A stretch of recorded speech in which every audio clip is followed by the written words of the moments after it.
Greetings. I am Frida. This is a Slow Dive podcast. This episode is a co-production with the Creative Seat podcast as well, because we have a creative powerhouse. Writer, director, producer Lisa Cole is with us today. We will dive into her film journey, inspiration, and impact. Her short film, Bienvenidos a Los Angeles, was Oscar-shortlisted for the 96th Academy Awards. Bienvenidos, Lisa. How are you? Hi, I'm so happy to be here. Thank you. I wanted to say also welcome to Sam. Hello, everyone. Thank you, Lisa, for joining us on this co-production. Thank you, Farida. It's always a pleasure collaborating with you. Thank you to you guys for having me on and for the shout out for the short film, Bienvenidos. Thanks so much. Yeah, that was a special film. We're going to get into that in our impact segment. But first, Lisa, if you had to pick 4 words to describe yourself, what 4 words would you use? Empathic or empathetic, resilient, passionate, and resourceful. I'd say resourceful. I'm pretty resourceful. Creative too, but that's 5. No, that's an important one. You are creative, no doubt. Wonderful. Resourceful. I mean, that's a very important word, right? Like when you're a writer, director, producer. So good one. Absolutely. Tell us a little bit more about yourself. You're out here in LA. You're a mom, an artist. I am a mom and an artist and an advocate. I've been telling stories, sharing stories primarily about women and that are underdogs that kind of come from neglect and that find redemption and self-empowerment. And I realized that during COVID when I went for a walk one day and I was just sort of thinking about some of my projects that I've been pursuing. And I just realized that, oh, wow, they all stem from neglect, which is kind of a very personal place in my own life that I've had to kind of rise above. But yeah, I live here in Los Angeles. I am married. We actually just celebrated 20 years. Crazy. Congratulations. That's amazing. Kind of is a big milestone. And we have 2 children and we have a whole crazy zoo of animals. We now have 3 dogs and 2 cats. And my husband's like, what is going on? So yeah, we are at capacity and we are busy. Well, great. Well, I love that. I mean, I feel like you have a lot of muse and inspiration on day to day with animals, children, a husband, all this. So it does probably chaos. It's chaos all the time. Yeah. So, my friend who has even more kids than me, they have 3 children. They're always like, just embrace the chaos. Okay, that's actually hard for me to do, but I'm learning. Yeah. What is embracing chaos? Just leaning into it? I mean, it's just like, it is what it is. Yeah. I mean, life is really just sort of out of our control as much as people like myself who are type A like to control things and have things controlled. There's really no control. And the older I get, I'm learning to kind of just lean into that. And with that comes imperfection and messiness and chaos and just realizing that it's all about the moment and kind of going with it and making it what it can be. A lot of times even too, like, right, when you're filming, you can be as prepared as possible. And I'm a big advocate for being prepared. But when you get there, it's not always in your control, right? And so it's like about being able to roll with the punches and roll with the reality and before you. And maybe it'll even be something better than you could have manufactured because you're open to that spontaneity and serendipity and chaos. So you used the word resourceful earlier, and we were talking about chaos and leaning into it as part of the creative process. How does that work with like your writing and writer's, director's hat and producer's hat? Like, do you get to use both sides of your brains daily, or do you like switch off and put on your producer's hat or just writer's hat? Or when you start your creative process, how does that work for you? It all sort of bleeds together. I feel like it all sort of bleeds together. For me, it's really hard to kind of compartmentalize because also now, having been in the business for a while, it's like when you're writing, it's hard not to think also as a producer in terms of like, I want to make this doable, shootable, realistic, not some logistical nightmare, right? But also just trying to find the freedom of form to be creative where you're not worried about those things. So yeah, it's I don't know. The more you know, I guess it's a blessing and a curse because you know what it takes to get a film made. But at the same time, you want to just let creative juices go where they may, right? Flow with the river, go where it goes. Okay, so what was younger Lisa before Los Angeles? What was the early inspiration or event that catalyzed your film career or set you off in this direction into entertainment, writing, and producing and directing? Did you always know that you were going to be a filmmaker? Is that something you've known forever? Or I was born in Southern California, but my parents went through this really icky divorce when I was 5. And then when I was 10, my mom became a born again Christian and we moved to a little town in Arkansas from here. And everyone was like, you're doing what? You know, you're going where? To my mom. And as kids, we just thought, oh, it's going to be a fun adventure. And that's a crazy story. And I won't tell all of that now. But, you know, it really shaped who I became as a person and also as an artist. And one interesting tidbit is that, I mean, I love the South. I have a love-hate with it. You know, politically, I don't love everything about it, but I love its visceralness and the sounds of cicadas and the humidity and like big ass beetles and bugs and, you know, fireflies. And like, there's so much tapestry to the South, like my DNA. And I'm so thankful for that experience. And I go back and forth a lot now, even though when I lived there as a, you know, teenager, I couldn't wait to get the F out of Dodge. But that was because they did things like dumb things like banned MTV from my county, you know, in high school. And there was all kinds of sort of puritanical, you know, patriarchal walls to kind of like scaffold. And so I do have my mom and Arkansas to thank for much. One of the big things was this performing educational, like philanthropic group came through town one weekend and they were called Up With People. And they're still around today. Anyway, I didn't want to go. And my mom went. She was like, I'm going to go down there and you should come with me. Because I had been doing theater and dance. And that was sort of what I was passionate about. For whatever reason, though, because my mom said it was a good idea, I didn't want to go. So I remember I stayed home and she went to the show and she called me and afterward and she was like, you need to get your butt down here right now because these are your people. And you need to come. They're interviewing young people your age to go and travel with them. And, you know, thank God she made that phone call because it was life-changing. And I went down there sort of begrudgingly. And I went down, you know, as a surly teen. And I went down there and then I ended up interviewing with several of the performers. They were called students in the program because it really was an educational program. And, you know, I met someone from Sweden and someone from Arizona. And suddenly it seemed really appealing to me because here was a group of 100 young people from like 20 different countries. And they were in my town for the weekend and they were performing and visiting and doing, you know, like educational programming and like philanthropic things. And I just thought it was really cool. And my mom was right. And I ended up doing it for a year as a student. And then they offered me a job in which I stayed for another 2 years on their staff in charge of the production. And so I taught the dance, maintained the choreography, led rehearsals, and performed every night. But the biggest part of all of it, besides the lifelong friendships that I've made and all the traveling, which I love, is that I lived with 201 host families in 12 countries in 3 years. And that experience as a young person completely changed my life. It opened up an entire world and palette for other food and cultures and affinity for like lifelong learning, you know? And it's just, so I feel like I've been championing these kinds of like diverse stories of people and women and underdogs and, you know, for a really long time before diversity was like a buzzword now, you know, like I've, it's just sort of part of who I am.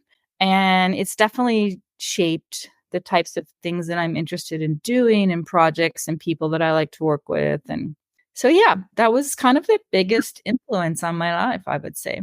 I love that. So with community, the global community now seeming smaller, did you find any commonality within your writing and your early experiences now? I mean, you're sourcing stories from that time as a young person, traveling, let's say it's a young person listening to this, like, what did that give you besides just like giving you a cultural exchange and learning more about different cultures and people and all that for you as a writer, as a woman, and as an American? Because a lot of us, don't travel as much as we should. I think it's a good thing. Yeah. I don't know if this statistic is still true, but a few years ago, I heard that only about 5% of the US population has a passport. And I mean, part of that is socioeconomic, and I understand it. It's traveling is expensive. But also you just wonder if there's like a lack of curiosity there and this sort of nationalism that we're seeing a rise in, where people are, not so friendly to outsiders, quote unquote. But for me, yeah, I think the biggest thing it taught me traveling internationally as a young person and being in situations where I was definitely a minority or I didn't speak the language, and all of those things are so good because it teaches you a lot about yourself, but also how to communicate with others, even without words. And that's what I kind of learned, is that while we need to celebrate our differences, there's also so many things that we hold in common as human beings. So I try to take that into my writing, and it certainly informed my most recent project, the short film Bienvenidos, but also other things that I write. So in pursue. Yeah. Yeah, no, I love that. And yes, I do think that's really sad that socioeconomically it's challenging for a lot of people to travel. I think there's a desire to, but also culturally, yeah, I agree with you.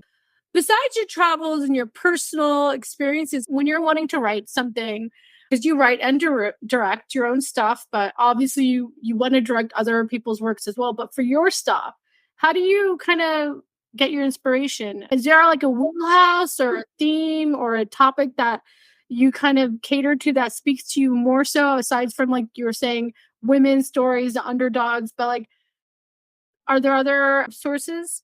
Well, I have one project set in upstate New York, in Newburgh, which is a really vibrant Afro-Caribbean community. There's a large diaspora up there of West Indian people. And before working on that project, I did not realize that the majority of Black Americans are actually made up of Caribbean people and West Indian. That's like the largest population in the US, which I thought was really fascinating. And when I started working on this project, I also didn't realize that there's just not really very many stories by and about those communities. And so it wasn't the impetus for it, but what happened is I just was there in Newburgh working on something else, and I happened to meet this young woman who's Afro-Caribbean, and she lives in Newburgh, and we became friends over like the course of 6 months. I think it's a really unlikely friendship in the sense of we're very separated in terms of age and also geography, East Coast, West Coast, and then I'm white and she's Black. But we found these commonalities in our childhood and our upbringing that allowed us to bond. And so I went back and visited her, and we would communicate on social media, and she would share stories with me about her life. And I asked her, if she would like to try to write a screenplay inspired by events in her life, and that we could do it together and I would help shepherd that. And she said yes. And so we have written a screenplay about that. And so that's one way that I found a story, just meeting somebody that was really interesting and who had a wonderful story to share that I think that can really resonate. For me, it resonated in my bones. And so when I feel that kind of level of vibration or excitement, I feel like I know that it will speak to other people too. Just I have to trust that instinct. Yeah. And so we are now collaborating with a young, talented Trinidadian director who graduated recently from Columbia and has already made her first feature. And so now she's also a writer on the project, and it's called Queen of Newburgh. And we are out to financiers now. We're beginning that process. So that was one way of developing a project. I also recently had optioned a book. So I have IP to another amazing story, a true story. One of my projects was literally on the cover of the California section of the LA Times. And it's a screenplay that I've now written called Girl Named Sue. And when I saw, but before it was a script, it was a story of this real woman in Northern California who works to save kids in dangerous drug homes. At the time, it was primarily crystal meth homes from these rural sort of clandestine labs happening in Northern California. And there was this picture on the cover of the paper that she was bent over in a flak vest, but she had these long manicured nails, and she was bent over trying to talk to this young, like 10-year-old boy who just had his head down, and he was standing in all this filth in his home, and he had so much shame. You could just see it in his body language. And that photo just floored me. I sat down and read the article and started crying. And I remember it was a Saturday. And I told my husband, who was my boyfriend at the time, I was like, I need to tell this. I need to talk to this woman. I want to tell this story. I want to go and meet her. And it's been a really long journey with that project. We got really close, and we've gotten close many times. And I feel like we'll still make it when the time is right. We're regrouping on it now. I just try to stay open to things, and then I guess they find me in that way. I don't know. Yeah, it seems like you're very heart-led and centered. That's like your compass. Because it takes so much work to do this, as you guys both know. And I hate to say this because I don't want to discount anyone's work or experience or belittle it in any way, because I respect it all. But I just don't care enough to just make like genre pictures or something. Because it's just too effing hard, that I would rather go and do something else. You know, if I can't tell these sort of heart-led, passionate projects, I suppose. And I've been told recently by a producer that all my projects are, quote, uphill battles. And I'm like, well, yeah, but aren't most things that are worth fighting for in this industry? So that's just BS. That just means that that person's not the right collaborator.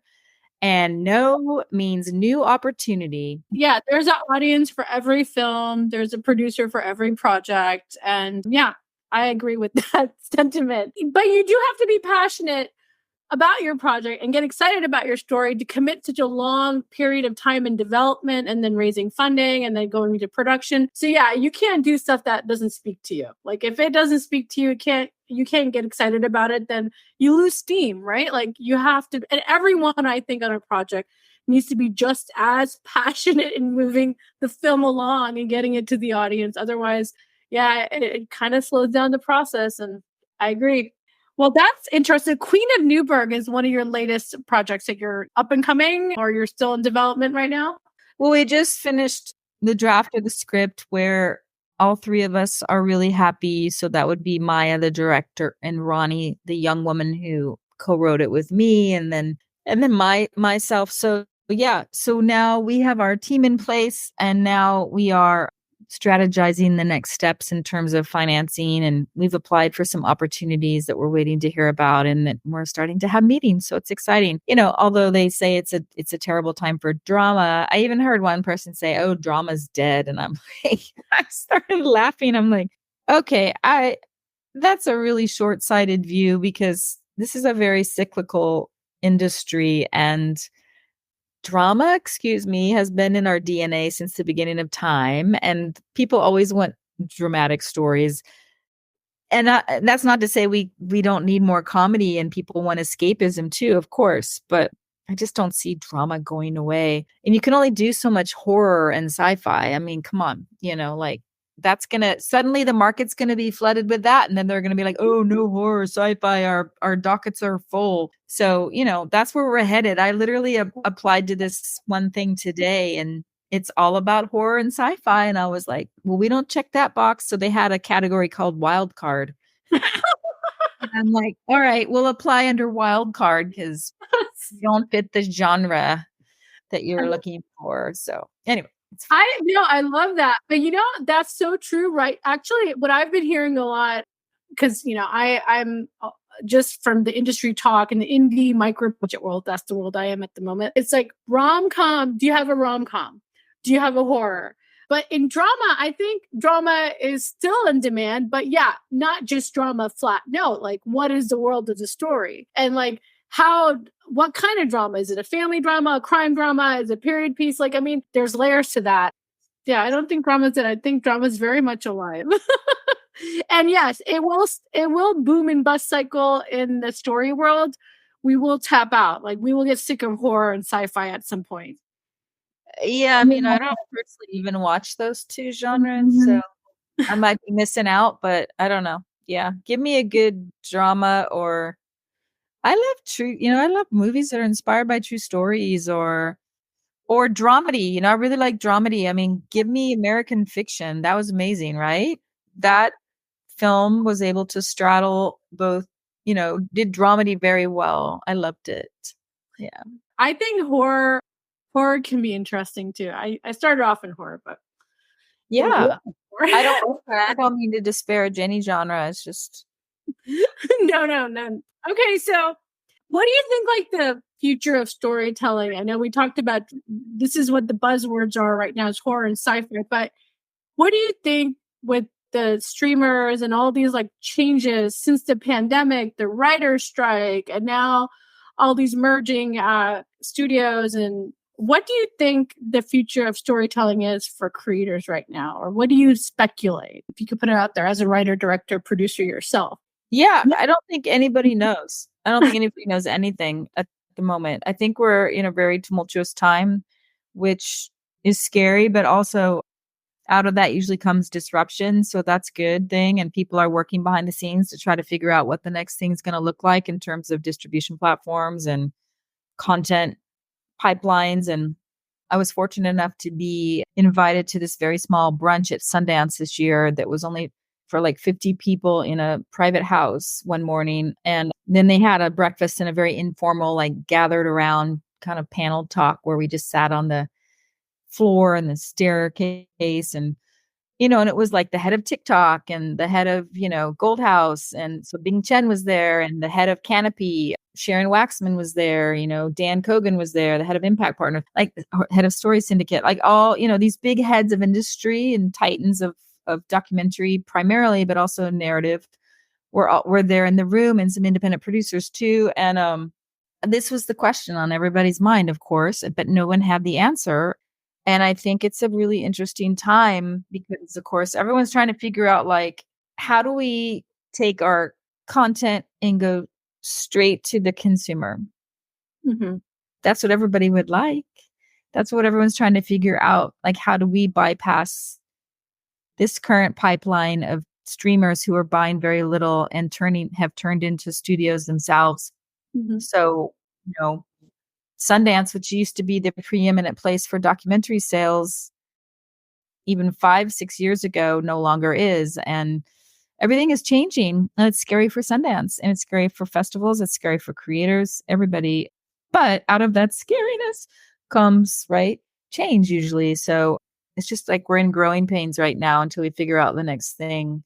But yeah, unfortunately, I don't have like any kind of magical answers, because the big takeaway from that brunch was nobody knows yet, but everyone's trying to figure it out. All we can do is keep talking and sharing information and be as transparent as possible. And, because I didn't want to be like the Debbie Downer that day, but I like raised my hand and said, hey, I want to just bring up something, because I have two tweens. I have teenage, a 12-year-old and a 15-year-old. And I said, so what we're not talking about right now is what about the next generation? And they are used to consuming short content for free. And nobody is addressing that. And literally one of the people said, well, it's really up to you as the parents to make sure your kids are watching long form in documentaries and rah, rah, rah. And I was like, how out of touch is that? Like, first of all, we do, because we create those projects, and my husband does a lot of big documentaries. And so we have made them sit down in front of programming that probably half the country kids have never seen, because of the nature of what we do and who we are. So they've seen a lot of things, and they'd still rather be on Roblox, TikTok, and YouTube. My daughter will tell you right now, I hate documentary. And I'm like, she just does that to irk us, but she's 12. But literally, it's a thing that we need to be thinking about. And I don't think that long form is going to go away, but we are raising this generation of kids who stare at this tiny screen and they watch tidbits of short clips of stupid things, and they're entertained. And we're at a cultural divergence right now where we're going with storytelling. And yes, the attention spans are very limited, not just kids and this younger generation, like adults as well. Like, I mean, a lot of us are kind of like on the short form. But one of the things I don't know, Lisa, if you've heard this, but It is very uncertain. And just talking about the uncertainty and the shifting landscape of our entertainment industry is, I think, comforting to other filmmakers and creators and directors and producers, because we are all trying to figure it out. With the streamers having talent producers, actor producers who have a lot more visibility, I think, yeah, the indie darlings of Sundance, Tribeca, and TIFF and all that, where people would get a lot of buzz and visibility is diminishing. But despite that, I mean, have you thought about or have you created short form content? Is that something you see yourself getting into, like from adapting from your feature world and maybe creating like a series or directing something like that? No, I haven't really gone that route yet, to be honest. Sorry. No, you're a loyalist to feature films. So that's a good thing. No, that's a good thing. It is Women's History Month when we're recording this. How do you feel about like women producers and directors? I mean, Barbie, of course, was a phenomenal hit, and your film did really great and it was shortlisted for the Oscars, and a lot of women creators. But like, what do you think women directors and producers need more of or could benefit from if there were to be any changes in Hollywood? I'm all for everyone getting paid. Everyone needs to, but I feel like I'm with Cord Jefferson. It's like, why make one $20 million film, when you could make, I don't know the math, but 20 lower budget films or 40 lower budget projects for that same price, and that way, if there's more of a sense of risk on a first time director or a female director or whatever, that there's not as much, to risk and lose financially. I mean, because I think the cost of movies has just gotten outrageous. You don't really need that much to tell a really good story. It's crazy, I don't know. It's just so hard to even come up with like $1 million for a first time director. And there's like distribution models where, we don't really want to buy anything that's less than 2 point whatever, or I don't know. There's all these magical numbers that keep shifting and changing in terms of what makes something union, non-union, or I don't know. It's probably too complicated a conversation for this. No. I don't even know about enough to be able to be the one to talk about it. I don't know. It's a good question. What needs to shift for women directors? I mean, obviously continuing to give one another more opportunities and create more opportunities for women to produce higher budget films if they are $20 million projects. Shifting gears, how do you build teams for your projects? Like, is there any tips that you could give our audience? Is there any insight? Because I know you've produced and wrote and directed many films now. So when you're building teams and having that collaborative synergy, like what are some things that you look for that's a good team? And what are some things you pass on, if you could share?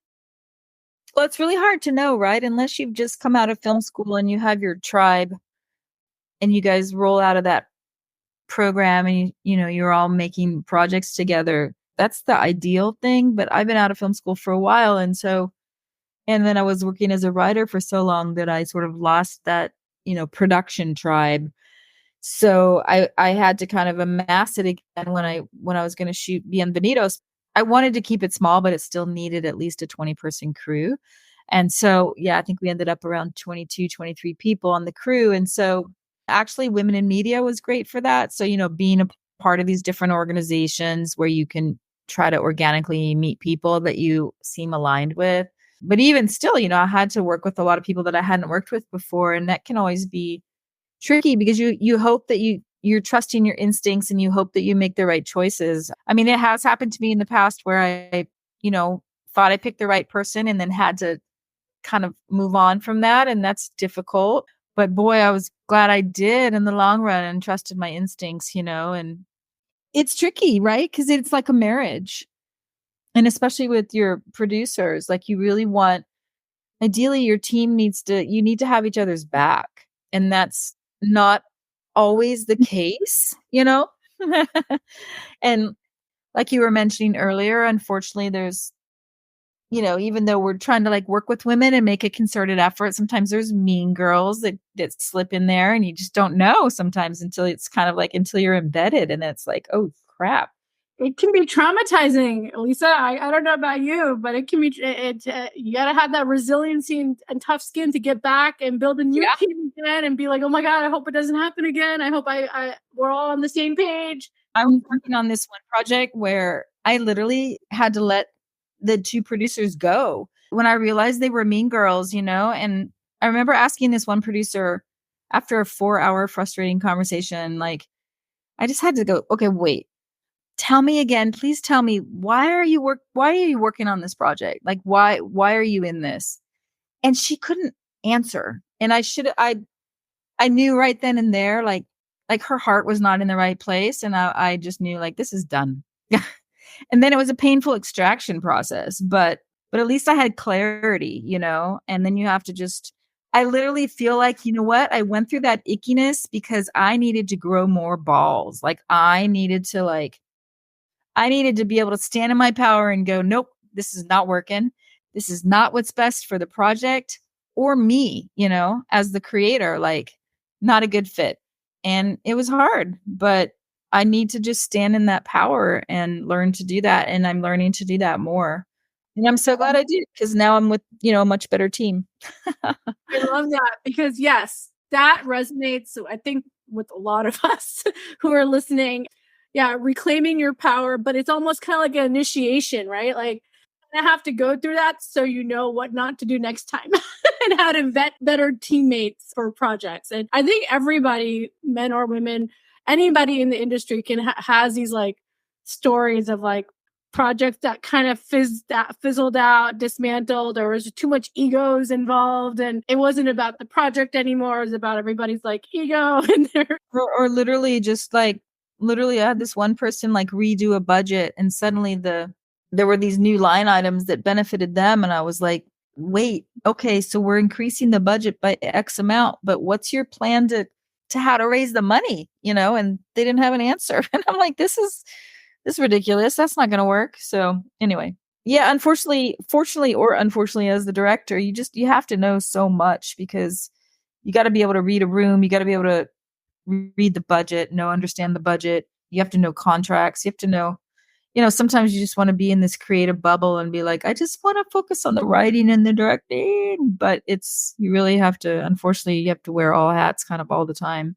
But it would be nice to kind of have the opportunity to just maybe focus more on the art part of it.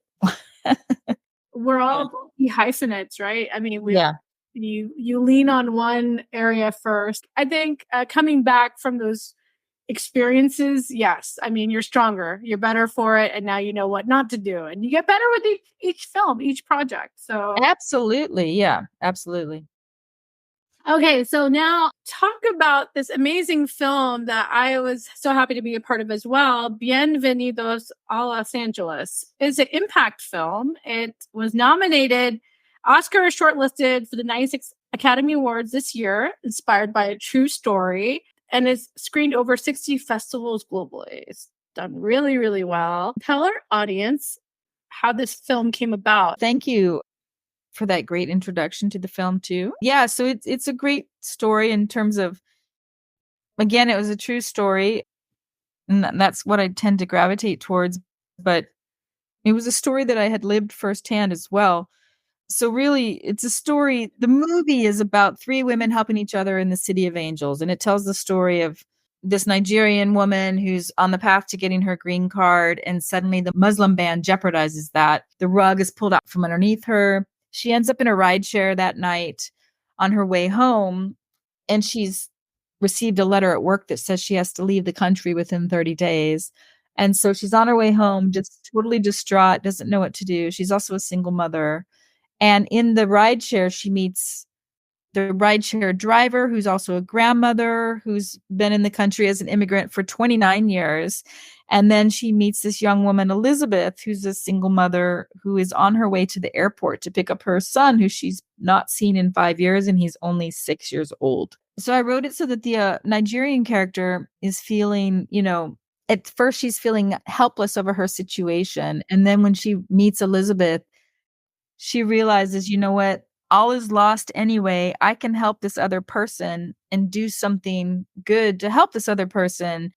even though I can't really help myself in this moment in her own situation. So I think she, frustrated by her own situation, she offers to help this other woman reunite with her young son by going into the airport to get him, since this other woman is undocumented and can't go into the airport without the fear of being deported. So it becomes this beautiful story of the women helping women. And it does have this hopeful ending, which I know is not the case for many, many stories similar to this. But in real life, I was inspired to tell this story from the true story of my former babysitter, Elizabeth, who, when I met her, she was already separated from her son for several years.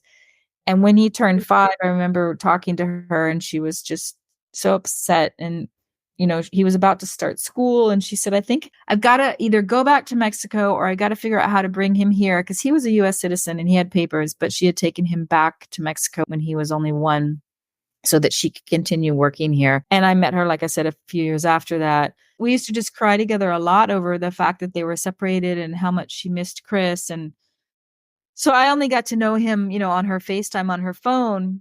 So this actually happened under Obama, because at that time he had deported more people than any other president to that point in time.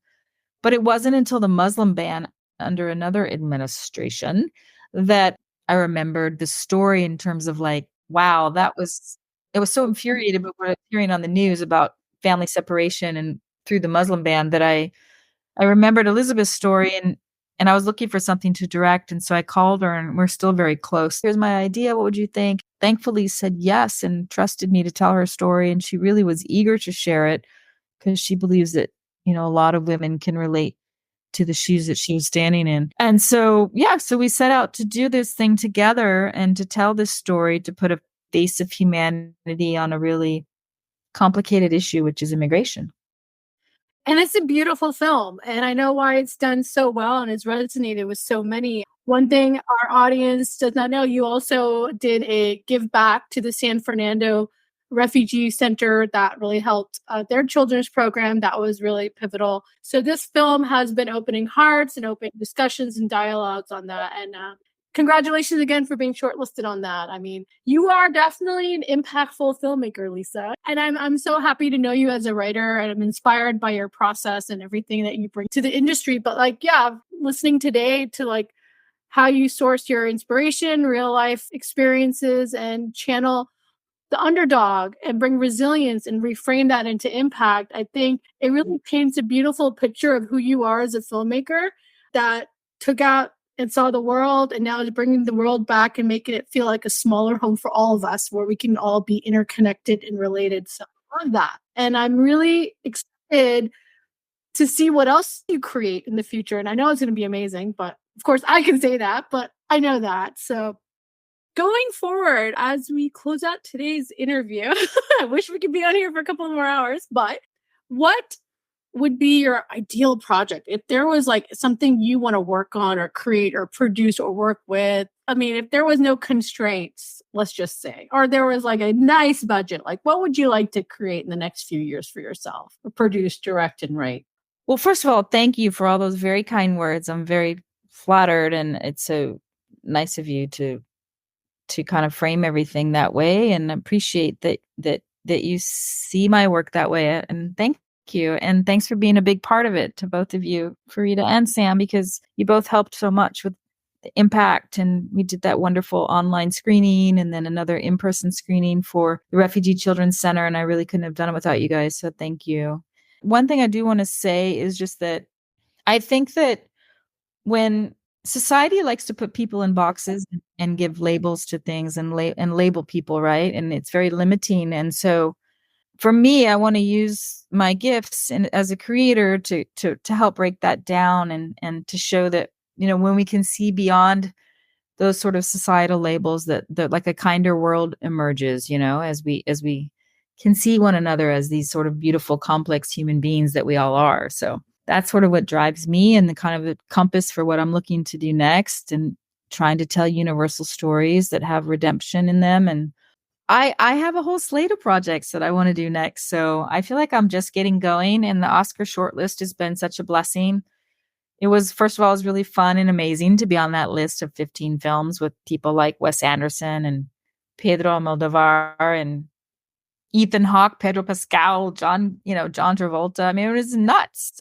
On the one hand, I don't necessarily think that super established filmmakers should be allowed to compete in that category. Maybe not everyone agrees with me, but I feel like it should sort of be reserved for emerging filmmakers, which I believe is how it kind of started out. On the other hand, it's such an honor to be on the list with them. So I have a slate of other projects that are mostly all inspired by true stories that I was just writing a one-pager for one of them today that takes place down in the bayou that follows a woman that, right after the Deepwater Horizon spill, which happened, or not spill, but explosion that happened like 14 years ago. And I know her, and it's a true story about her and her advocacy and her journey to becoming an advocate. And that's a really inspiring story as well. Seems like you got a pretty full slate there, Lisa. Thank you so much for joining Sam and I in our little co-production today. I think I can say at least I'm inspired by meeting fellow writer-directors like yourself. It gives us the motivation to keep persisting in this industry, which it is hard at times, but then you see people doing it and persisting and it's paying off and they're doing nicer, bigger projects. It's inspiring to hear your career journey. And we're very happy that you were able to join us in my newbie podcast in Sam's Creative Seat. Yes, thank you, Lisa. Thank you, Farida. It's been a great conversation. And Lisa, you also inspired me. Like I truly believe that if I'm going to pick up a project, I want to pick up something and give my 100% plus what I'm passionate about, the story that I'm telling. And so I really think that like this conversation will inspire other filmmakers and other creatives in general to embrace their passion and work towards a goal. Yeah, I hope it's helpful to somebody. I hope so, yeah. Well, everybody, this brings us to the end of our episode with the amazing, super creative powerhouse writer, director, producer, Lisa Cole. Thank you, Lisa. Thank you, Sam, for joining us today. This is a Slow Dive. I am Farida. Let's make an impact one episode at a time.